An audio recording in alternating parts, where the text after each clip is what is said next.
바로 하나님 말씀 증거합니다. 골로새 강의 96번째 시간입니다. 지난해 아이들과 제가 서울 잠실 야구장을 다녀올 기회가 있었습니다.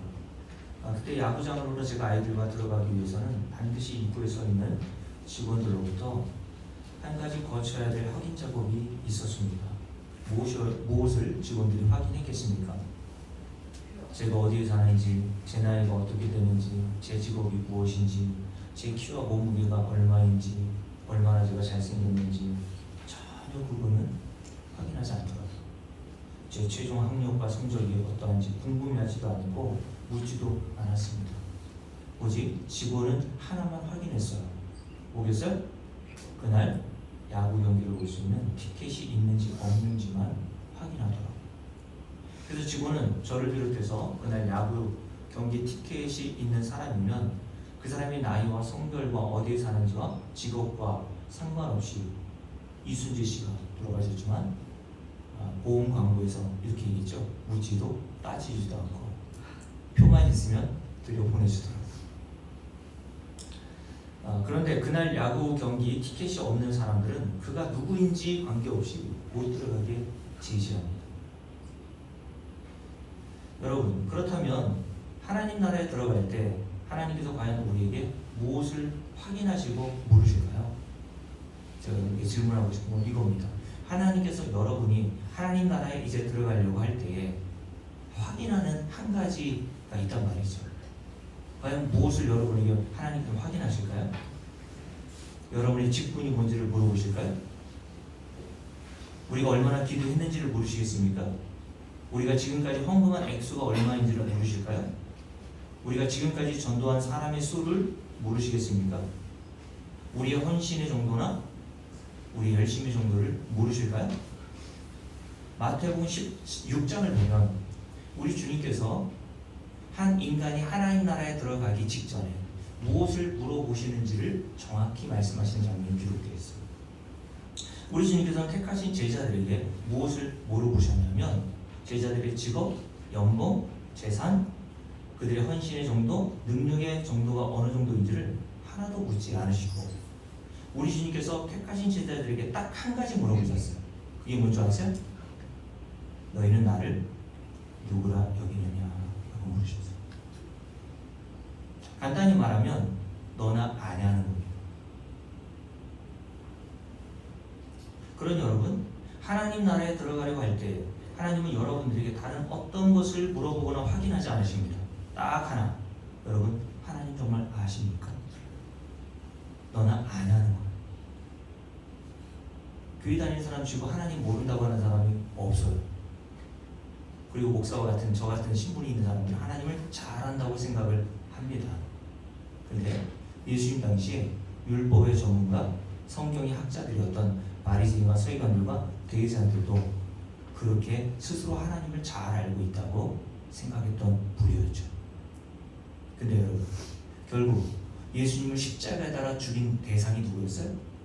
하나님을 잘 알고 있다고 여기던 바리새인, 서기관, 대제사장들이 주도하에 예수님을 십자가에 못 박아 죽였습니다. 예수님께서는 그들을 향해서 뭐라고 하십니까? 너희들이 그렇게 잘 알고 있고 잘 믿고 있다고 하나님은 사실은 성경이 하나님이 아니라 마귀인 거야 라고 하셨단 말이죠. 요한복음 8장의 말씀이죠. 얼마나 무서운 말입니까? 오늘날 교회 안에 있는 사람들이 이런 말씀은 나에게 해당되는 말씀이 아니라고 생각해요. 왜요? 자기가 오랫동안 어렸을 때부터 교회 다녀서 성경에 기록되는 하나님을 잘 알고 있다고 자기도 믿고 신뢰하고 확신하고 있거든요. 그럼 여러분이 하나님 나라 들어갈 때 여러분들이 알고 있는 하나님이 여러분 앞에 있는 하나님이 아니라면 어떡할 겁니까?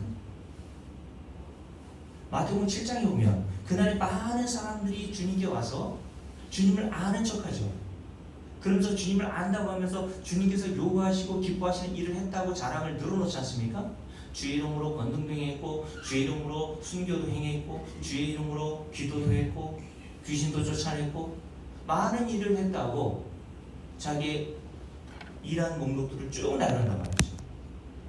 그런데 주님께서 그들을 향해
그러니 유일하신 참 하나님을 아는 것이 영생이라면 인간은 스스로 영생을 얻을 길이 있다는 거예요? 없다는 거예요? 없다는 겁니다. 그렇다면 우리가 어떻게 유일하신 참 하나님을 알고 영생을 얻게 되는 것입니까?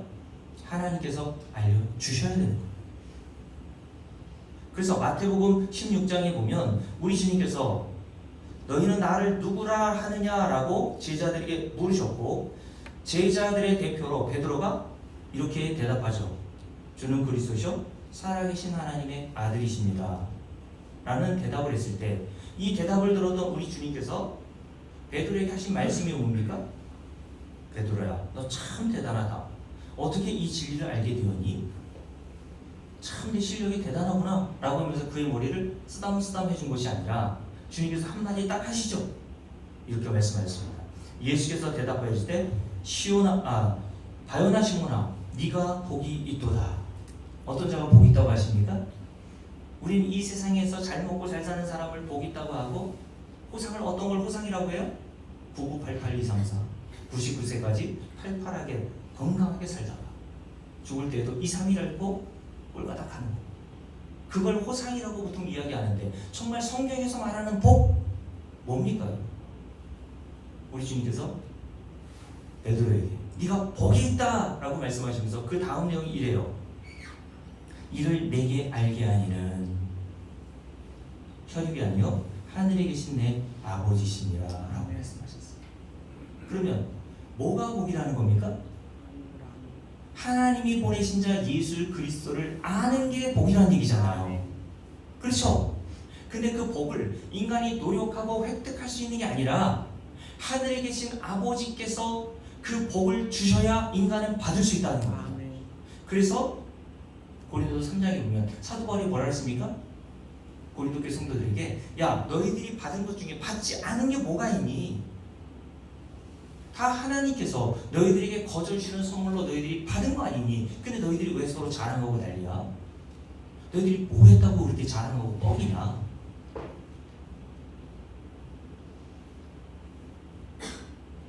다시 말씀드릴게요. 성경에서 말하는 복이라는 것은 우리가 생각하고 우리가 받고 싶은 그런 복이 아니란 말입니다, 여러분. 이제 연초가 되었지 않습니까? 뭐 신년산상 축복성회다, 뭐 많은 교회에서 그런 성회를 열죠. 우리가 다 어떤 복을 원합니까, 올 한해? 정말 하나님을 아는 복을 구하신 적이 있어요? 그게 영생이라면서요. 영생을 얻는 것보다 더 큰 복이 어디 있습니까, 여러분? 그럼 여러분이 이 올 한 해에 무엇을 구해야 되겠습니까? 하나님이 보내신 자이신 예수 그리스도를 아는 것을 구하고 살아야 되겠죠. 근데 구한다고 되는 게 아니라 그랬죠. 하나님이 주셔야 하나님 보내신 아들이신 예수를 알 수 있고 영생을 얻게 되는 거라고 말씀하신단 말이에요. 하나님이 저는 여러분들에게 그런 복 주시기를 바랍니다. 그래서 민수기 6장에 보면 하나님께서 아론이라고 하는 대상을 통해서 이스라엘 택하신 백성들에게 축복하면서 하신 말씀이 뭡니까? 하나님은 너에게 복을 주시기를 원하시고 너에게 평강 주시기를 원하노라. 하나님을 아는 게 복이고요. 하나님을 여러분이 알아가면 알아갈수록 여러분 안에는 하늘에서 주어지는 평강을 얻게 된다니까요. 아멘.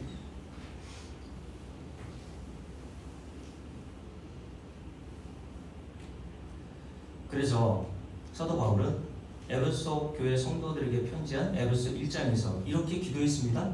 에베소 교회 성도들을 위해서 이걸 놓고 기도했대요. 에베소서는 사도 바울이 감옥에서 쓴 서신이죠. 감옥에서 에베소 교회 성도들을 위해서 기도한 내용이 뭐였을까요? 이렇게 기도했습니다. 제가 읽어드릴게요. 우리 주 예수 그리스도의 하나님 영광의 아버지께서 지혜와 계시의 영 성령을 말하는 거죠. 하나님의 영인 성령을 너희에게 주사 그 뒤에 이렇게 되어 있습니다. 그래서 뭐 하라고요? 방언하라고요? 기적 일으키라고요? 하나님을 알게 하시고 라고 되어 있어요. 그러면 사도 바울의 이 기도에 의하면 하나님의 영, 지혜와 계시 영인 성령의 도움 없이는 하나님을 알 수 있다는 거예요? 없다는 거예요? 없다는 겁니다, 여러분. 에베소 교회 성도들뿐만 아니라 우리가 지금 살펴보고 있는 골로새서라고 하는 서신에서도 1장에서 사도 바울은 골로새 교회 성도들을 위해서 이렇게 그치지 않고 기도했다고 했던 내용 중에 하나가 뭐냐면 제가 읽어드릴게요. 9절 10절입니다. 이로써 우리도 듣던 날부터 너희를 위하여 기도하기를 그치지 아니하고 구하노니 그치지 않고 이걸 구해야 돼요. 목사님 제가 여러분들을 위해서 그치지 않고 구해야 될 내용 이렇게 말합니다. 너희로 하여금 모든 신령한 지혜와 총명 성령을 말하는 거죠. 총명에 하나님의 뜻을 아는 것으로 채우게 하시고 죽게 합당하게 하여 범사에 기쁘시게 하고 모든 선한 일에 열매를 맺게 하시며 하나님을 아는 것에 자라게 하시기를 구해달라.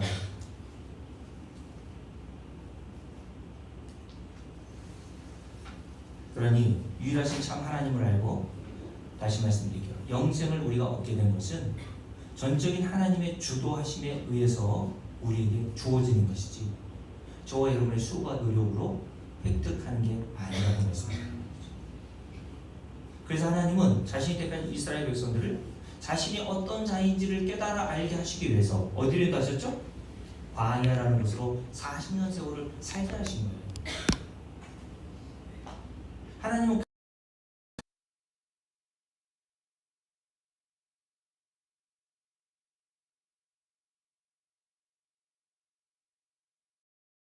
사는 이 세상이라고 말씀드렸죠. 이스라엘 백성들이 살았던 40년의 광야 생활은 우리가 지금 사는 이 세상이란 말입니다. 하나님이 왜 저를 이 세상 가운데 보내셨을까요? 성공하고라고요? 하나님 알고 오라는 겁니다. 하나님 아는 자들만 하나님 나라에 들어간다 그랬잖아. 여러분들과 제가 죽음 이후에 반드시 하나님의 심판대 앞에 설 텐데 하나님께서 저 여러분이 물으시는 건 딱 한 가지라니까요. 얼마나 교회에 헌신했니? 얼마나 목사님 저에게 목사가 되어서 교인들 많이 모아놓고 교회를 좀 부흥시켰니? 그런 거 하나님 관심도 없단 말입니다, 여러분. 하나님은 저 여러분에게 딱 한 가지 물으신다니까요. 너 나 알아? 오늘 그래서 성도들이 저와 여러분이 이렇게 교회에 와서 말씀을 통해서 뭐 하라는 겁니까? 우리가 알아야 할, 우리가 믿어야 될 유일하신 참 하나님이 어떤 분이신지를 배우고 알라고 우리를 여기에 불러 모으신 거란 말이에요. 그래서 이제 가나안 땅에 들어가게 될 성도들의 고용인 이스라엘 백성들에게 하나님께서 모세를 통해서 가르쳐 주셨던 내용이 뭐였습니까? 신명기 7장 한번 다시 봅니다. 신명기 7장을 볼게요. 자, 신명기 7장에 보면 하나님께서 이스라엘 백성들에게 모세를 통해서 이렇게 말씀하십니다. 신명기는 신은 어떤 신이라고 되어 있어요? 새로운 신자가 아니라 그랬죠. 다시 할 때 신자예요. 되풀이할 때 신. 다시 이스라엘 백성들에게 하고 싶은 말씀을 모세를 통해서 하시는 거예요. 자, 신명기 7장이죠. 저와 여러분에게 주신 말씀이라고 보시면 됩니다. 함께 읽습니다. 자, 6절부터 너는 여호와의 하나님의 성민이라. 내 하나님 여호와께서 지상 만민 중에서 너를 자기 기업의 백성으로 어떻게 하셨다고요? 택하셨나니. 이유가 뭡니까? 여호와께서 너희를 기뻐하시고 너희를 택하심은 그 이유는 너희가 다른 민족보다 수요가 많기 때문이 아니니라. 너희는 오히려 모든 민족 중에 가장 적으니라. 이것을 한마디로 말하면 뭐라고 했습니까? 너희들은 하나님의 택하심을 받을 어떠한 자격이나 조건이나 이유가 없어 라는 말이라고 했잖아요. 그게 바로 저와 여러분이란 말이에요. 맞습니까 여러분? 아멘. 그걸 알아가는 거예요. 이 광야 같은 세상 속에서 우리가 하나님이 어떻게 나 같은 인간을 택하셨지?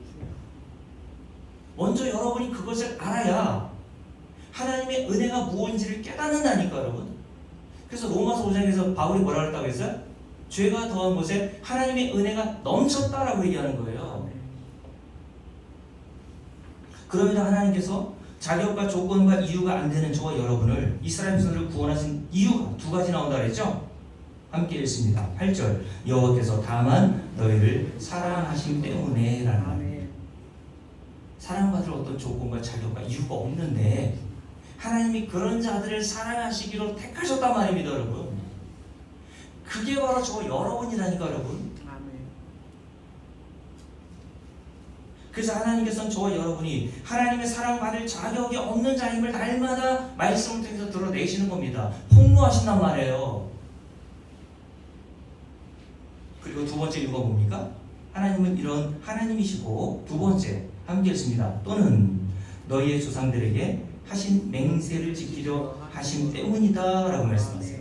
그러면서 이렇게 말씀하시죠. 그래서 자기의 권능의 손으로 너희를 인도하여 내시되 너희를 그 종되었던 집에서 애굽 왕 바로의 손에서 속량하셨나니 그런즉 너는 요거 알아야 돼. 어떤 거? 네가 믿어야 될 하나님, 네가 알아야 될 하나님이 어떤 하나님인지를 알아야 돼. 그러면서 말하죠. 오직 내 하나님 여호와는 하나님이시오. 줄을 그어놓으십시오. 신실한 하나님이시다 라고 되어 있어요. 그래서 그를 사랑하고 그의 계명을 지키는 자에게는 천대까지 그의 언약을 이행하시며 인애를 베푸신다라고 말씀하셨습니다. 신실한 하나님이라고 하는 의미와 그 뒤에 나오는 그의 언약을 이행하시며 라는 단어와 문맥이 동일하다고 보시면 돼요. 하나님은 무엇에 신실하십니까?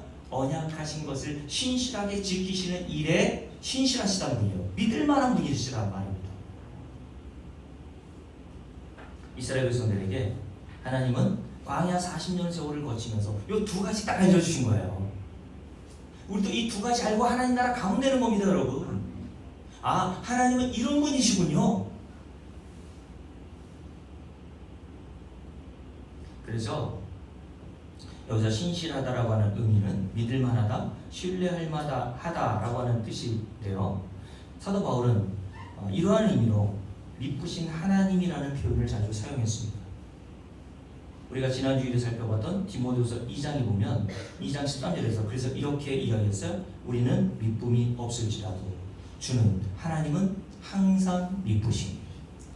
이 미쁘다라고 하는 뜻이 순 한국말이거든요. 믿을 만하고 신뢰할 만한 분이 바로 하나님이시다는 말이죠. 주는 항상 미쁘시니 자기를 부인할 수 없으시리라. 이게 좀 어렵게 번역했는데요. 공동 번역 성경에 보면요, 자기를 부인할 수 없으시다라고 하는 뜻을 하나님은 자기 약속에 신실하시다라고 하는 뜻으로 이렇게 쉽게 번역했습니다. 사도 바울은 하나님의 미쁘심을 인간과 비교하면서 인간에게는 뭐가 없다고요? 믿음이 없다. 믿을 만하고 신뢰할 만한 것이라고는 인간은 코딱지만 것도 없어 라고 이야기를 하신단 말이죠. 그래서 우리도 이 세상을 살아가면서 이런 말 하지 않습니까? 인간은 화장실 안으로 들어갈 때 다르고 나올 때 다르다. 작심삼일이다. 조변석계, 아침이 다르고 저녁에 다르다라는 말을 하는 겁니다. 우리 조인효 사장님도 계약하러 오신 분들 와가지고 살 것처럼 하다가 그 다음날 전화 오신 분이 있죠. 마음이 바뀌어가지고 있어요 없어요? 생각해보니까 인간은 그렇단 말입니다 여러분. 지금 막 날뛰다가도요 하루만 지나보세요 여러분. 그 마음이 언제 그러냐는 식으로 바뀌는 사람들이 우리 주변에 얼마나 많습니까? 그게 우리 주변의 사람들뿐만 아니라 저 여러분도 마찬가지란 말이죠. 그래서 저는 목회하면서 지난주에도 말씀드렸지만 사람은 참 믿을 게 없구나, 신뢰하거나 의지할 것이 못 되는구나 라는 것을 매일 절감하고 제 아내와 배웁니다. 저뿐만 아니라 목회하는 대부분의 제 친구들이 다 똑같은 얘기를 하더라고요. 춘천에서 목회하고 있는 제 친한 친구가 있는데 몇 년 전에 제게 전화 와가지고 막 분노를 표현하면서 이렇게 얘기하더라고요. 자기에게 크게 깨달았고 믿을 만하다고 여겼던 그 여자 권사님 한 분이 자기 등에 칼을 꽂고 갔다는 거예요. 그래서 제가 한마디 했죠. 인간은 다 그런 거야.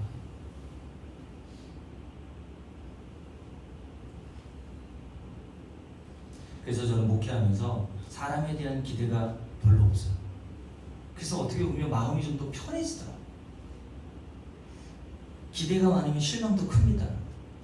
그러니까 여러분도 저에게 뭐 하면 안 돼요? 기대하지 마세요. 이건 저는 다르겠지. 뭘 달라요? 여러분 속이나 제 속이나 다를 게 없다니까 여러분. 양복 입고 있어도 괜찮아 보이지 않습니까? 얼굴이 제가 그래도 남들이 볼 때 굉장히 선해 보이잖아요.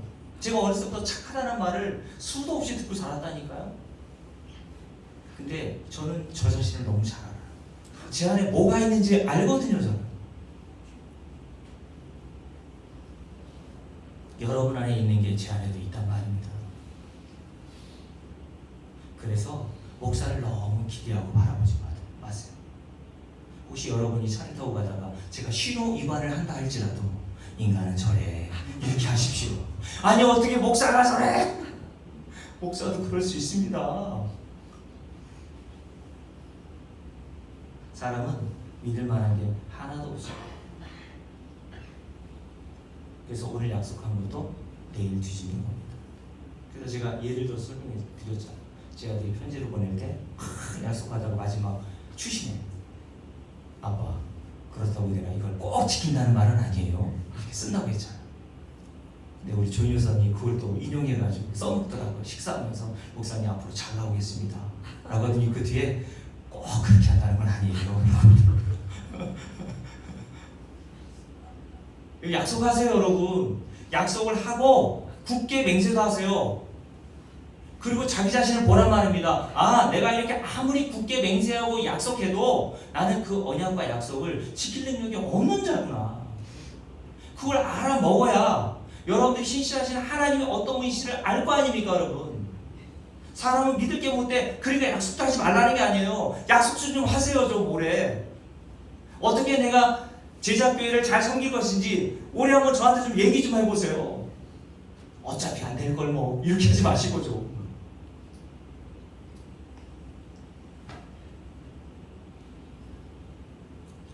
그래서 이런 이야기가 있더라고요. 한 유대인이 부자예요.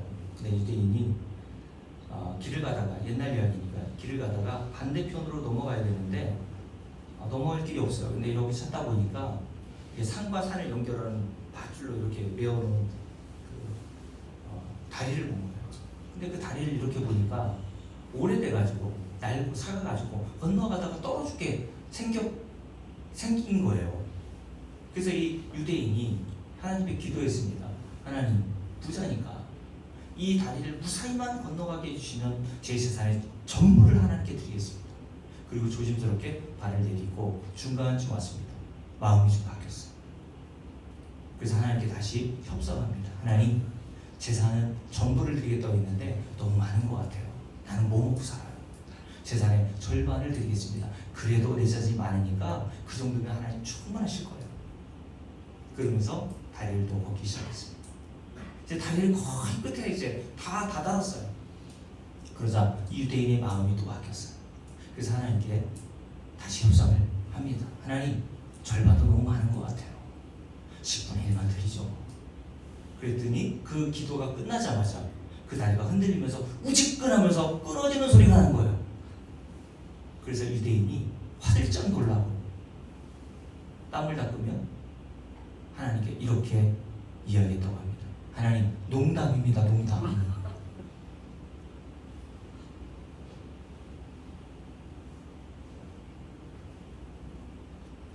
여러분, 이사야서 2장 22절에 그래서 이렇게 말씀합니다. 너희는 인생을 의지하지 말라. 그의 호흡은 코에 있나니 인간의 그 수를 세발 가치가 어디 있느냐. 인간은 사람이 수를 세잖아요. 근데 하나님 앞에서는 사람의 수가 아무런 도움이 되지 못한대요. 그리고 시편 146편 3절에서 이렇게 말씀합니다. 귀인들을 의지하지 말며 도울 힘이 없는 인생도 의지하지 말지니 그의 호흡이 끊어지면 흙으로 돌아가리니 그날에 그의 생각이 다 소멸하리로다. 야곱의 하나님을 자기의 도움으로 삼으며 여호와 자기의 하나님에게 자기의 소망을 두는 자가 복이 있도다. 하나님은 택하신 백성인 저와 여러분에게 그러므로 복을 주시기 위해서 뭐를 하시겠습니까? 인간이 얼마나 믿을 만한 게 없는지를 날마다 보게 하시고 내가 믿어야 될 대상은 오직 신실하신 하나님밖에 없음을 깨달아 알게 하신단 말입니다. 그런 은혜를 올 한해 여러분에게 주시길 바랍니다. 이런 하나님의 믿음이 없음과 그런 인간임에도 하나님은 언약하신 것을 신실하게 지켜내시는 하나님이심을 아브라함의 언약을 통해서 보여주셨습니다.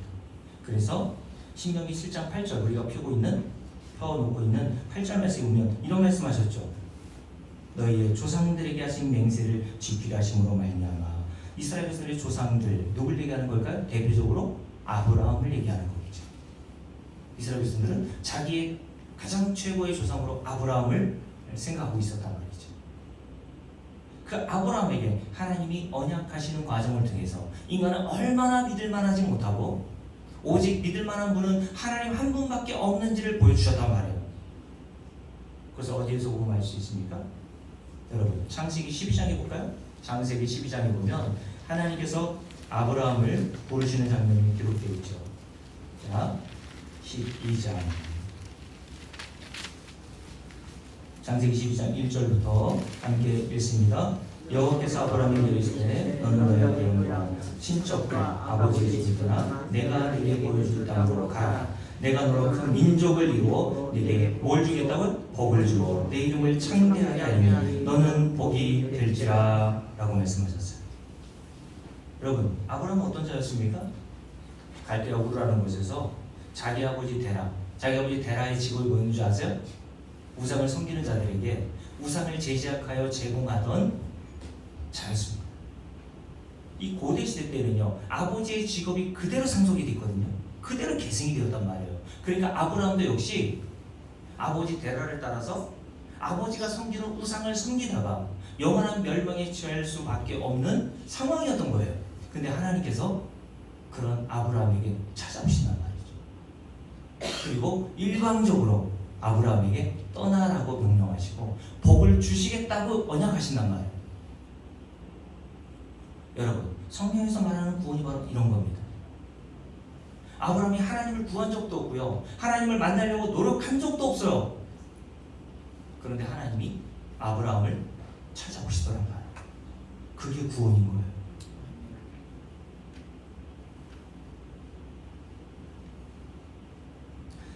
그리고 15장을 볼까요? 하나님께서 이런 아브라함에게 15장에서 이렇게 언약하십니다. 자, 15장. 그래서 15장 맨 위에 보면 제목이 달려있죠. 어떤 제목이 달려있습니까? 여호와께서 아브라함과 언약을 세우시다라고 되어 있습니다. 중요한 장입니다. 구원에 있어서 매우 중요한 장. 자, 15장의 말씀을 한번 1절부터 읽어볼게요. 이후에 여호와의 말씀이 환상 중에 아브라함에게 임하여 이르시되 아브라함아 두려워하지 말라. 나는 네 방패요 너의 지극히 큰 상급이니라. 뭐가요? 내가 라고 되어 있잖아요. 하나님이 너의 큰 상급이야. 여러분, 우리가 하나님 나라 가서 무슨 상급을 말합니까? 성도에게 지극히 큰 상급은요, 하나님 우리 주 예수 그리스도라니까. 여러분, 이 상급 위에 무슨 다른 상급이 필요해요. 그러면서 이런 말씀을 하시죠. 함께 읽습니다. 자,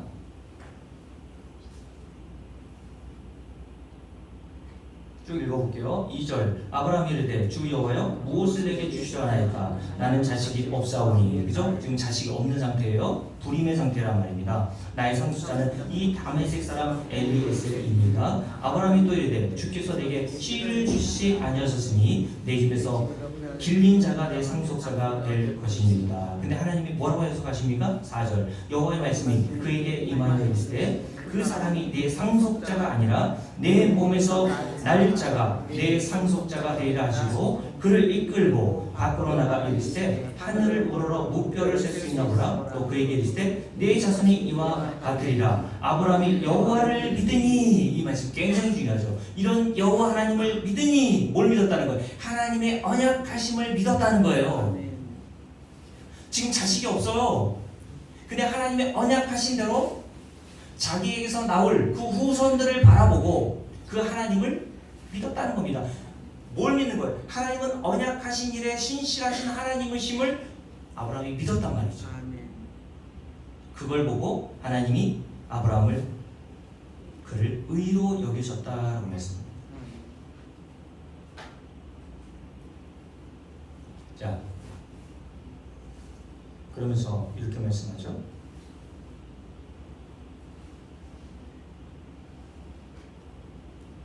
자, 15장 지금 펴고 계시죠? 이 약속을 하실 때 하나님께서 어떤 행위를 하셨는데, 어떤 행위를 하셨는지 특이한 행위입니다. 함께 읽어봅니다. 15장 10절과 11절 함께 읽습니다. 아브라함이 그 모든 것을 가져다가 구해보면 그 모든 것이 9절에 나오죠. 3년 된 암소와 3년 된 암염소, 3년 된 수양, 비둘기, 집비둘기 새끼를 가져왔습니다. 그 모든 것을 가져다가 어떻게 했어요? 그 중간을 쪼개고 그 쪼갠 것을 마주대하여 놓고 그 새는 쪼개지 아니하더니 솔개가 그 시체 위에 내릴 때에는 아브라함이 쫓아냈다라고 말씀하시죠.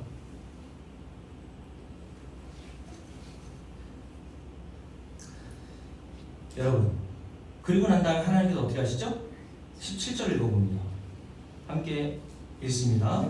해가 져서 어두울 때 연기나는 하루가 보이며 타는 횃불이 쪼갠 고기 사이로 지나가셨다라고 되어 있습니다. 그래서 횃불은 하나님의 인재의 상징이라고 보시면 돼요. 왜냐하면 우리가 잘 알듯이 출애굽기 3장에 보면 하나님께서 모세에게 나타나실 때에도 불꽃 가운데 나타나셨잖아요. 떨기나무 가운데 타지 않는 나무, 그죠? 그리고 히브리서에 보면 12장 29절에 히브리서 기자가 하나님을 이렇게 표현했습니다. 우리 하나님은 소멸하는 불이시니라 라고 되어 있어요. 그러니까 횃불의 형상으로 쪼갠 고기 사이를 지나가신 분은 하나님으로 보시면 돼요. 그러면 여러분, 고대 시대 때 이렇게 서로 간에 조약을 맺거나 체결했는데요. 이런 행위의 의미가 무엇이겠습니까? 하나님께서 자신이 아브라함에게 하신 모든 약속을 하나라도 지켜내지 않으면 쪼개놓은 재물과 같이 자신이 쪼개지겠다는 거예요. 자신의 생명을 내어놓겠다고 언약하신 거예요. 여러분, 이 정도로 하나님은 자신의 이름과 생명을 걸고 아브라함에게 자신이 하신 약속과 언약을 반드시 지켜내시겠다고 맹세하셨다는 겁니다. 그리고 그때 아브라함을 하나님이 잠들게 하셨다라고 말씀하시죠. 왜 그랬습니까? 왜 하나님은 아브라함을 잠들게 하셔서 자신이 그 쪼갠 고기 사이로 지나갈 때, 이 고대 시대 때는 언약을 맺는 당사자들이 둘이 다 지나가야 됐단 말입니다. 근데 하나님은 언약을 언약을 맺는 아브라함은 잠들게 하셔서 지나가지 못하게 하시고 하나님 홀로 쪼갠 고기 사이로 지나가셨단 말이에요. 무슨 말입니까? 인간은 하나님의 언약을 이루시는데 아무런 보탬이 될 수 없다는 것을 보여주시는 거죠. 내가 너에게 언약한 모든 것을 나 홀로 생명 걸고 지켜낼게 라고 말씀하시고,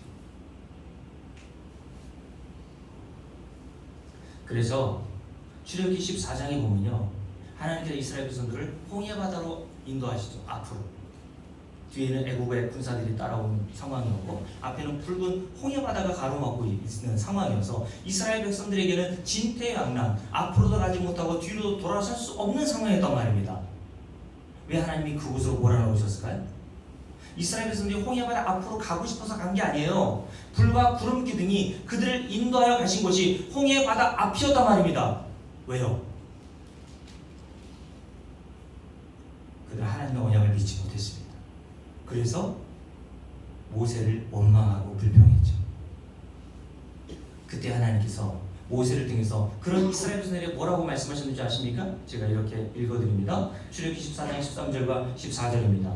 모세가 백성에게 이르되 너희는 두려워하지 말고 가만히 서서 여호와께서 오늘 너희를 위하여 행하시는 그 구원을 보라.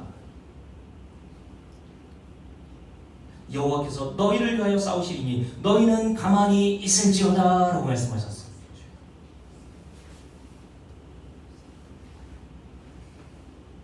하나님이 택하신 이스라엘 백성들을 위하여 어떻게 언약을 이루어 나가시고 지켜 나가시는지를 너희는 두 눈 똑똑히 보라는 거예요. 하나님이 우리에게 요구하시는 게 바로 그거란 말입니다, 여러분. 성경을 통해서 우리가 하나님께서 요구하시는 것은 딱 한 가지예요. 너의 구원을 위해서 내가 어떻게 그 언약을 이루어 나가는지를 너 똑똑히 봐야 돼.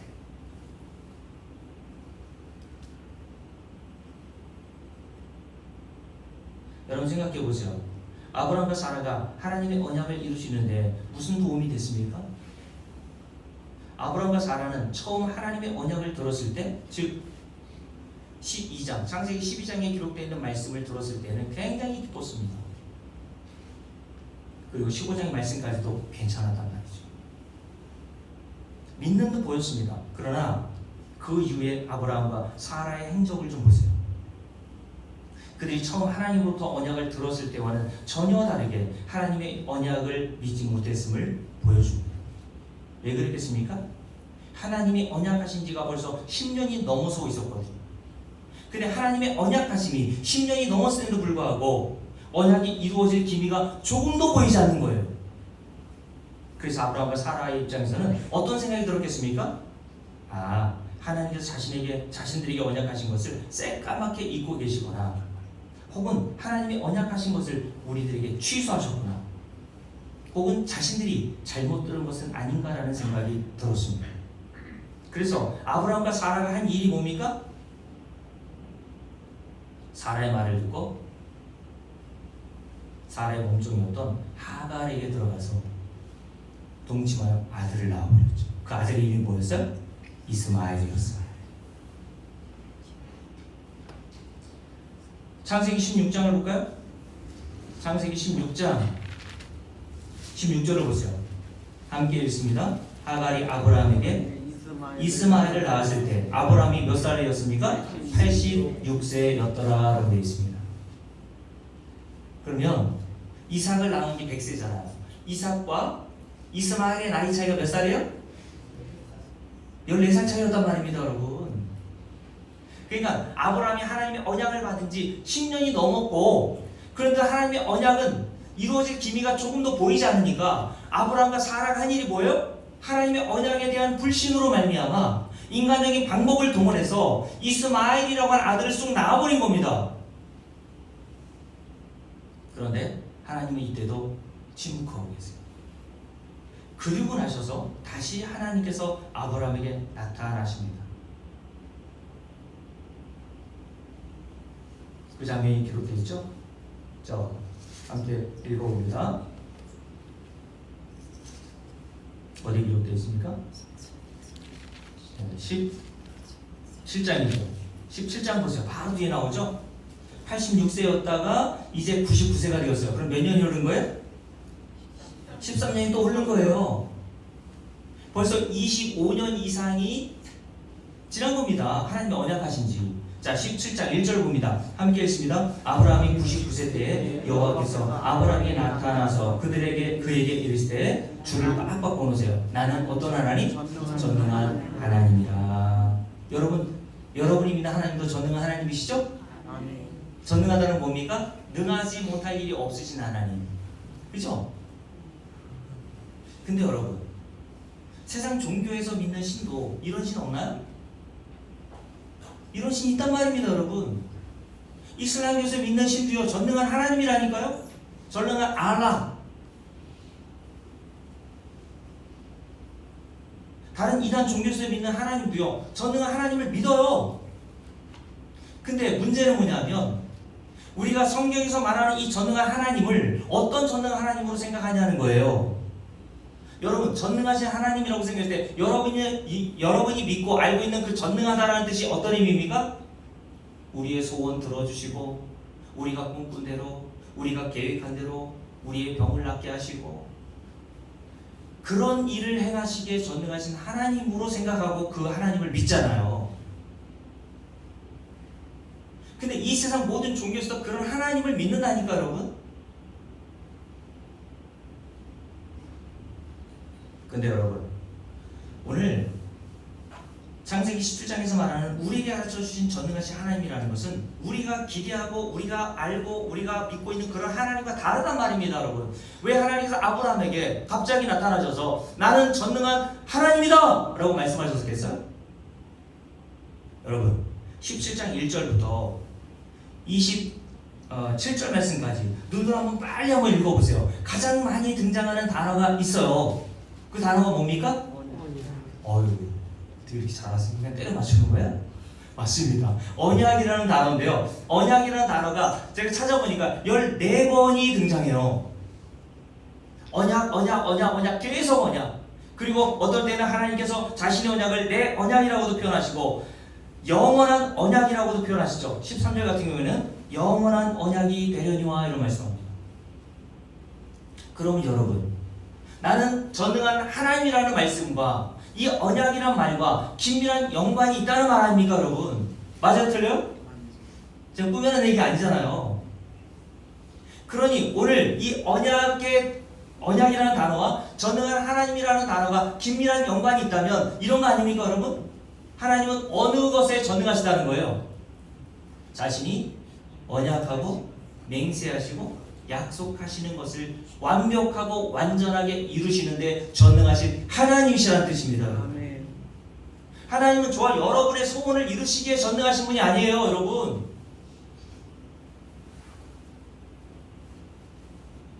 그런 하나님은 세상 종교 다 있다니까요.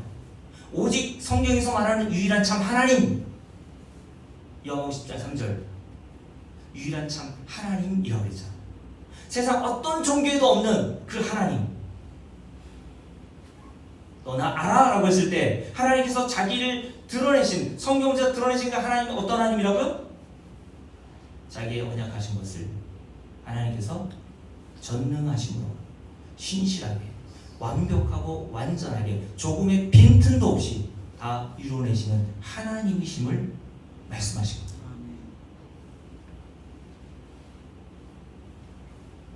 근데 여러분, 이런 언약을 들었던 아브라함과 사라가 반응이 어땠습니까?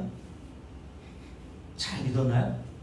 함께 읽어볼까요? 17장 17절 18절 함께 읽겠습니다. 아브라함이 엎드려 줄을 빡 꺾으면서요, 웃으며. 하나님의 언약을 듣고 아브라함이 속으로 피식 웃었어요. 왜 웃었을까요? 너무 좋아서요? 그 뒤에 보면 이유가 나오죠. 마음속으로 이르되. 여러분, 마음속에 일어나는 말을 사람은 못 듣지만 하나님은 들으신단 말입니다. 맞습니까? 근데 아브라함이 그 마음속에서 어떤 말을 했습니까? 100세나 된 사람이 어찌 자식을 낳을까? 사라는 90세니 어찌 출산하리요? 라고 이렇게 말했단 말입니다. 그러니까 자신에게는 아이를 낳을 수 있는 가능성이 전혀 없는데 하나님께서 내년 이맘때 내년 때 언제요? 100세가 되는, 그리고 자기 안에 사라는 90세가 되는 이 할머니가 어떻게 아들을 낳을 수 있어? 하나님도 참, 내 나이가 지금 몇인데? 아니 조금 25년 전에 젊었을 때 75세 정도 됐을 때는 그래도 가능성이라도 있었는데 이제는 전혀 가능성이 없는 내게 나타나셔서 뜬금없이 자기의 언약을 다시 재차 약속하시면서 100세가 될 때에 하나님의 언약대로 아들을 낳겠다고 하시니 아브라함 입장에서는 당연히 이렇게 비웃는 거죠. 그러면 아브라함만 이렇게 하나님의 언약을 두고 비웃었습니까? 그 안에 사라는 어떻습니까? 함께 읽어봅니다. 자, 12절, 18장 12절, 10절부터 읽을게요. 함께 읽습니다. 그가 이르시되 내가 이맘때에 내가 반드시 내게로 돌아오리니 네 안에 사라에게 아들이 있으리라 하시니 사라가 그 장막 뒤에서 이 말을 엿듣고 있었어요. 그래서 사라가 한 일이 뭡니까? 12절 함께 읽습니다. 사라가 속으로 웃고 이르되 내가 노쇠하였고 내 주도 늙었으니 내게 무슨 즐거움이 있으리요? 라고 얘기했습니다. 사라도 왜 웃었을까요? 좋아서 웃은 게 아니라 어이가 없는 거죠. 왜요? 그 앞부분을 보세요. 11절 함께 읽습니다. 아브라함과 사라는 나이가 많이 늙었고 사라에게는 여성의 생리가 끊어졌느니라. 그러면 여자가 생리가 끊어지면 아이를 낳을 수 있습니까? 없습니까? 없어요. 사라의 생리가 언제 끊어질지 모르겠지만 이미 끊어진 지 오래된 거예요. 그냥 공 남은 거예요. 그냥. 그러니까 이 말씀을 듣고 어이없는 거죠. 사라 입장에서는. 그래서 사라도 속으로 어떻게 했다고요? 웃었단 말입니다. 아브라함도 비웃고 사라도 비웃었어요. 불신의 표현 아닙니까? 여러분? 하나님의 언약을 믿지 못했단 말이에요. 그러면 여러분 가지가 하나님이라면 어떻게 하겠어요? 여러분 가지가 하나님이라면 이런 아브라함과 사라에게 어떻게 하시겠습니까? 저 같으면 제가 하나님이었다면요, 야, 너는 그따위로 하냐? 하면서 다른 사람을 찾아갔을 거예요. 근데 하나님께서 어떻게 하시죠? 하나님이 언약하신 대로 아브라함과 사라를 통해서 아들을 낳게 하시죠. 그래서 22장을 볼까요? 21장입니다. 21장 함께 읽습니다. 21장 1절 2절 읽습니다. 여호와께서 주를 보내시고 뭐 하신 대로? 말씀하신 대로. 거기 언약이라서요. 언약하신 대로 어떻게 하세요? 사라를 돌보셨고 여호와께서 말씀 언약하신 대로 사라에게 행하셨으므로 사라가 임신하고 하나님이 말씀하신 언약하신 시기가 되어 노년에 아브라함에게 아들을 낳았다.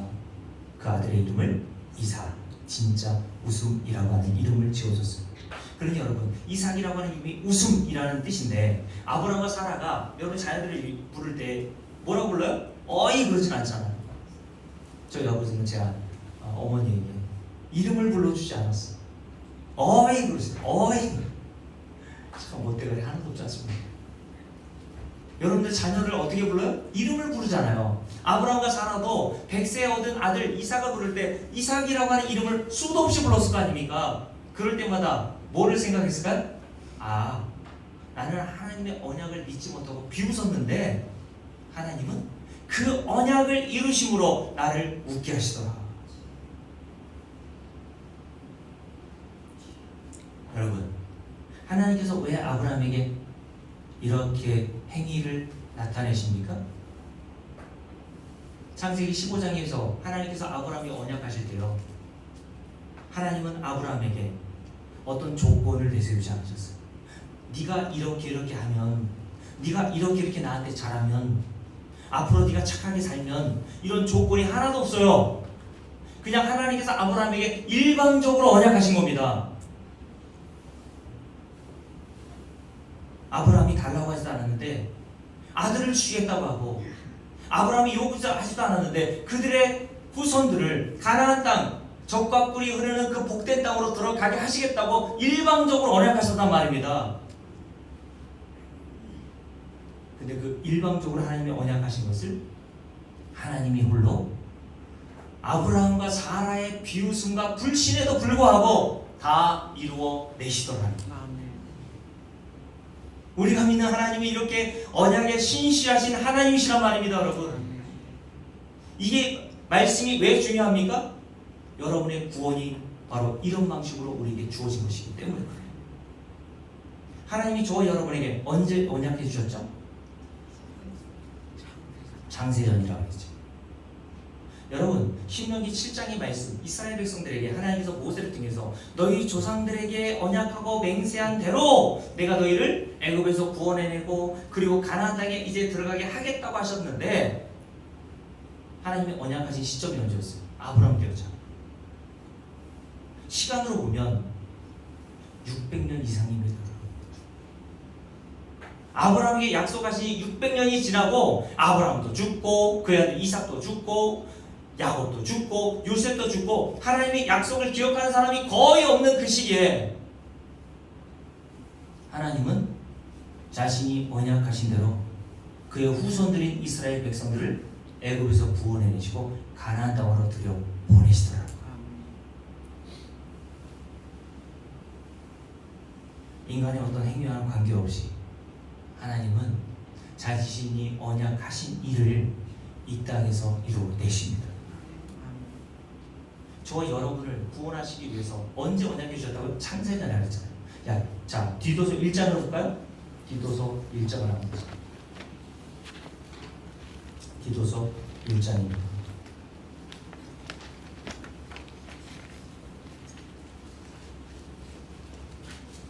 디도서 1장입니다.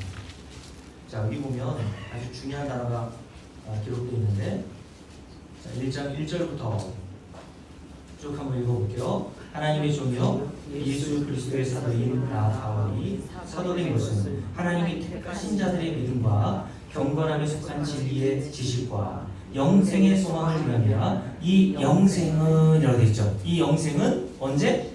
거짓이 없으신 하나님과 신실하신 하나님이라는 뜻입니다. 언약하신 것을 변개하거나 취소하거나 하시지 않는 그 거짓이 없는 신실하신 하나님이 주를 보세요. 언제부터? 영원 전부터 저와 여러분에게 약속해 두신 것인데, 자기 때에 자기의 말씀을 전도로 나타내셨으니 이 전도는 우리 구주 하나님이 정하신 대로 내게 맡긴 것이다. 4절, 이런 하나님을 같은 믿음으로 믿고 있는 성도들이라고 얘기하는 거예요. 참 아들된 디도에게 편지한다라고 얘기했습니다. 디도나 아브라함이나 모든 성도들은 어떤 믿음을 가지고 있나? 오늘 하나님께서 저와 여러분을 구원을 주시기 위해서 작정하시고 계획하신 때가 언제였다고요? 줄을 빡빡 끊어라죠. 거기다가 영원 전부터라고 되어 있잖아요. 영원 전은 언제입니까? 이 세상이 창조되기 전이란 말이죠, 여러분. 하나님은 이 세상을 창조하기 전에 저와 여러분을 구원하시기로 영원 전부터 언약해 두셨단 말이에요. 그래서 그 영원 전부터 언약해 두신 그 언약 그대로 역사 속에서 하나님은 그 언약을 다 이루어 내신단 말입니다, 여러분. 그래서 저와 여러분이 그 언약하신 대로 우리가 이 자리에서 예수를 믿게 된 자들로 있는 거예요. 여러분, 이것이 얼마나 놀라운 일입니까, 여러분? 그래서 오늘 예레미야 33장 한번 볼까요? 예레미야 33장 한번 보십시오. 오늘 본문에 보면 하나님께서 무엇을 들어서 자신이 언약에 신실하다는 것을 보여주시는지 예레미야 33장을 한번 볼게요.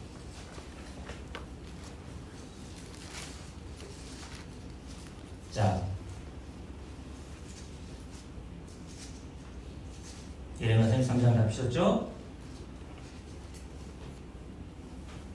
19절부터 함께 쭉 읽습니다. 여호와의 말씀이 예레미야에게 임하니라. 이르시되 여호와께서 이와 같이 말씀하시니라. 너희가 능히 낮에 대한 나의 언약과 라고 되어 있죠. 낮에 대한 언약과 밤에 대한 나의 언약을 깨뜨려 주 야로 그때를 잃어버리게 할 수 있느냐? 이게 반어법이죠. 있습니까? 여러분이 힘쓰고 애쓴다고 해서 밤이 안 오고 낮이 안 옵니까? 해가 안 뜨고 달이 안 떠요? 이 세상에 어떤 위대한 인물이 죽는다고 해서 그 다음날 해가 안 뜨는 거 본 적 있어요? 하나님이 이 천지를 창조하시면서 밤의 언약과 낮의 언약을 정해놓으셨단 말이에요. 그 언약의 법칙대로 이 세상이 움직이는 거 아닙니까, 여러분? 이런 것과 같이 어떻다는 거예요? 하나님이 너희들에게 하신 언약이 밤의 언약과 낮의 언약과 같이 변하지 않는 것처럼 변함이 없음을 보여주신단 말이에요. 아멘. 그래서 이렇게 말씀하시죠. 자, 25절도 함께 봅니다. 함께 읽습니다. 여호와께서 이와 같이 말씀하십니다. 내가 주야와 맺은 언약이 없다든지 천지의 법칙을 내가 정하지 아니하였다면 야곱과 대종 다윗의 자손을 버리고 다시는 다윗의 자손 중에서 아브라함과 이삭과 야곱의 자손을 다스릴 자를 택하지 아니하리라. 내가 그 포로된 자, 저 여러분을 돌아오게 하고 그를 불쌍히 여기리라 라고 말씀하셨습니다. 여러분, 우리 눈에 보이는 이 세상 모든 만물에 보이지 않는 진리를 담아놓고 있다고 말씀드렸잖아요. 하나님이 이 세상 모든 만물, 자연의 법칙, 낮의 언약과 밤의 언약을 정해두신 것은 무엇을 보여주시는 겁니까? 하나님의 언약이 얼마나 신실하게 지켜지는지를, 그 진리를 알도록 하기 위한 목적으로 하나님이 창조해 놓으신 거예요, 여러분.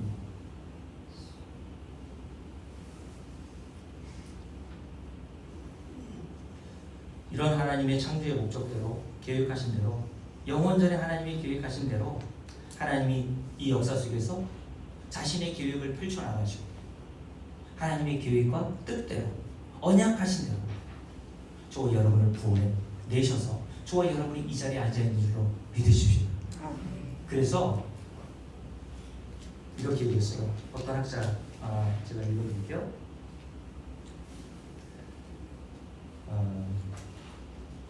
게르할더스 보스라고 하는 신학자가 있는데요, 아주 유명한 말을 했습니다. 이런 말을 했어요.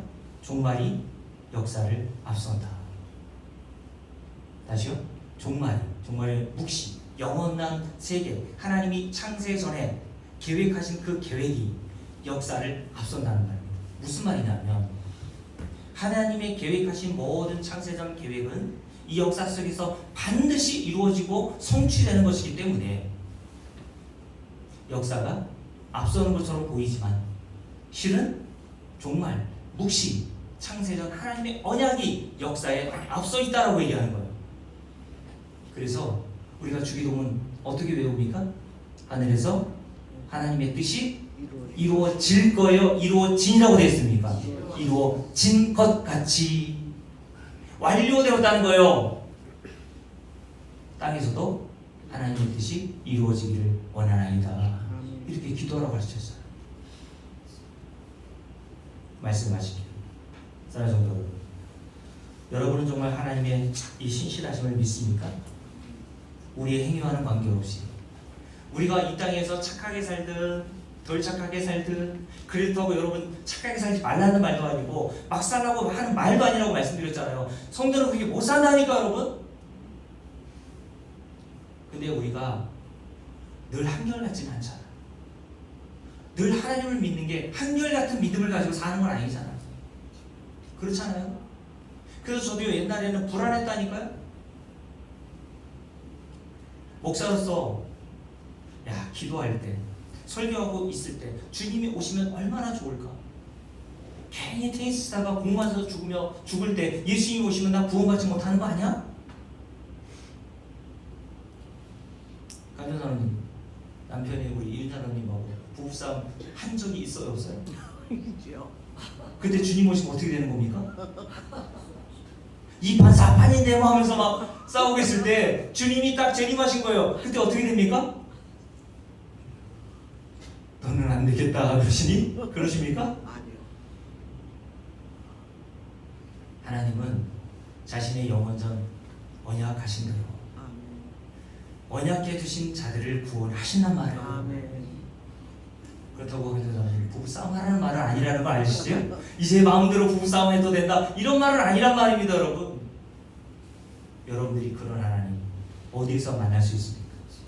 다른 종교는 이런 하나님 없단 말입니다. 다른 모든 종교에서 믿는 신은요, 인간이 어떤 행위에 따라서 상보를 주는 신이고 구원과 영생도 주기도 하고 빼앗는 신이지, 성경의 하나님만이 오직 영원한 언약대로 우리의 행위와는 관계없이 아브라함과 사라의 불신에도 불구하고 자신의 언약을 이루셨던 것처럼 하나님은 오늘도 그 언약하신 것을 이루십니다. 아멘.